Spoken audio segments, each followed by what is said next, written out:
Olá, nesta videoaula vou apresentar uma visão geral sobre os algoritmos de ordenação. Primeiro, nós teremos algumas noções básicas sobre ordenação de dados e, em seguida, veremos algumas classificações dos algoritmos de ordenação.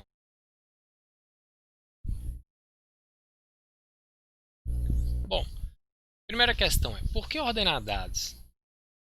Ordenar dados é uma atividade presente na sociedade e em diversas necessidades de negócio, que é você tem uma organização de um conjunto de dados. Um exemplo que não depende da computação são os antigos e famosos catálogos de endereço. Para facilitar o processo humano de encontrar um endereço, um telefone de uma pessoa, os dados estão ordenados em ordem alfabética. Então, está aí um exemplo da importância de ordenar dados. Um exemplo mais atual seria quando você acessa um mercado eletrônico, como Mercado Livre, uma loja online, e pesquisa sobre um celular. E aí você pode ordenar os dados pelo preço do produto ou então pela avaliação desses produtos. Então, é uma atividade em que é constantemente demandada na computação e na sociedade no geral. Então, hoje, a partir de agora, nessa disciplina, nós estaremos estudando alguns algoritmos de ordenação de dados e investigando algumas questões sobre esses algoritmos, como implementá-los.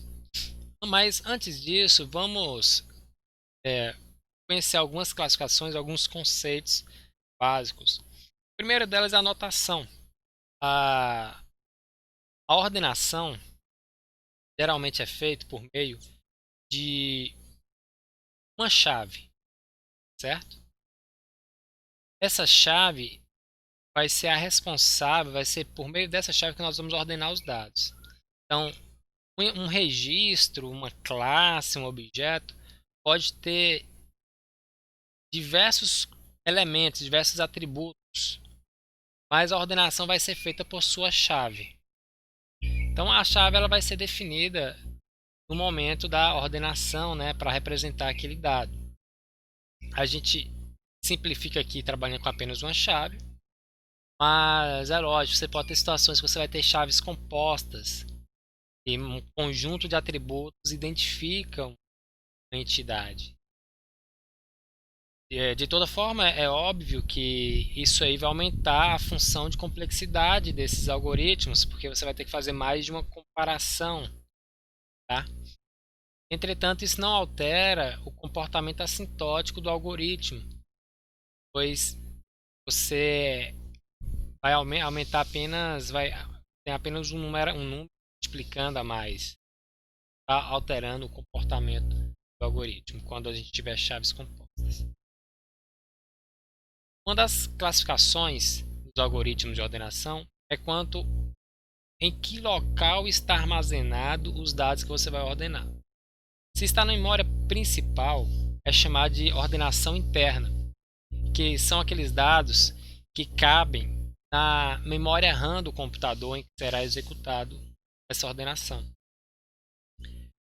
Quando dizemos precisamos ordenar um volume muito grande de dados, não cabe na memória principal do computador, neste caso, é necessário utilizar metodologia de ordenação chamada de ordenação externa. Bom, nessa disciplina nós iremos estudar apenas a ordenação interna. Uma outra classificação é quanto à estabilidade. Nós teremos algoritmos estáveis e algoritmos não estáveis. O que isso quer dizer? Um algoritmo é estável quando, após ele ordenar um conjunto de dados e nesses dados existem dois registros com a mesma chave, ele mantém a ordenação relativa que havia no início desse conjunto de dados. Os algoritmos não estáveis, eles não garantem que os dados que tinham a mesma chave vai manter a ordem relativa após o processo de ordenação. É importante destacar que a maioria dos algoritmos, os algoritmos mais eficientes para a ordenação de dados, eles são não estáveis.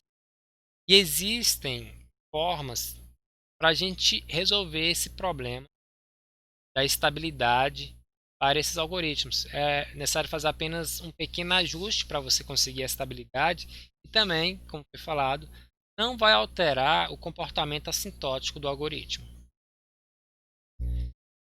Bom, também existe uma outra classificação quanto ao princípio. O princípio mais comum é a comparação de chaves. Tá? E também é possível ordenar dados por meio de distribuição. Um exemplo de ordenar dados por meio da distribuição é você pensar em um baralho de cartas. E você, ao invés de comparar uma carta com a outra, você apenas distribui essas cartas em montes. Então, você, por exemplo, considera aí que o As é menor que o 2, que é menor que o 3, e assim até o K. E você também considera os naipes. Você dá uma sequência para os seus naipes, para os naipes do baralho. Bom, então você primeiramente põe o As em um monte, todas as cartas número 2 em outro monte, todas as cartas número 3 em outro monte e assim sucessivamente. Depois, cada monte do As você também ordena de acordo com o naipe, você divide em submontes. No final, você vai ter um baralho ordenado sem fazer comparação de chaves. Você apenas organizou seus dados por meio de distribuição. Bom, nós estudaremos apenas métodos. Os métodos mais populares na computação para ordenação de dados são comparação de chaves. Um dificultador para a gente ter algoritmos de distribuição em uso em larga escala é você gerenciar os diversos montes que você teria dentro de um problema real, uma necessidade real. Então, a gestão desses montes acaba que não fica interessante os algoritmos de distribuição ser usado em larga escala.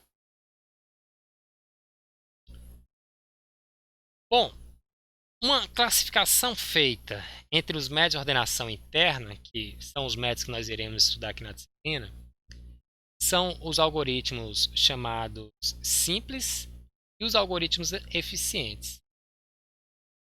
Os algoritmos simples, nós temos exemplos, o métodos de ordenação por seleção, inserção, ou sort, que muita gente conhece, também entraria nessa categoria de algoritmos simples. E os eficientes, alguns exemplos são o shell sort, o quicksort e o heapsort.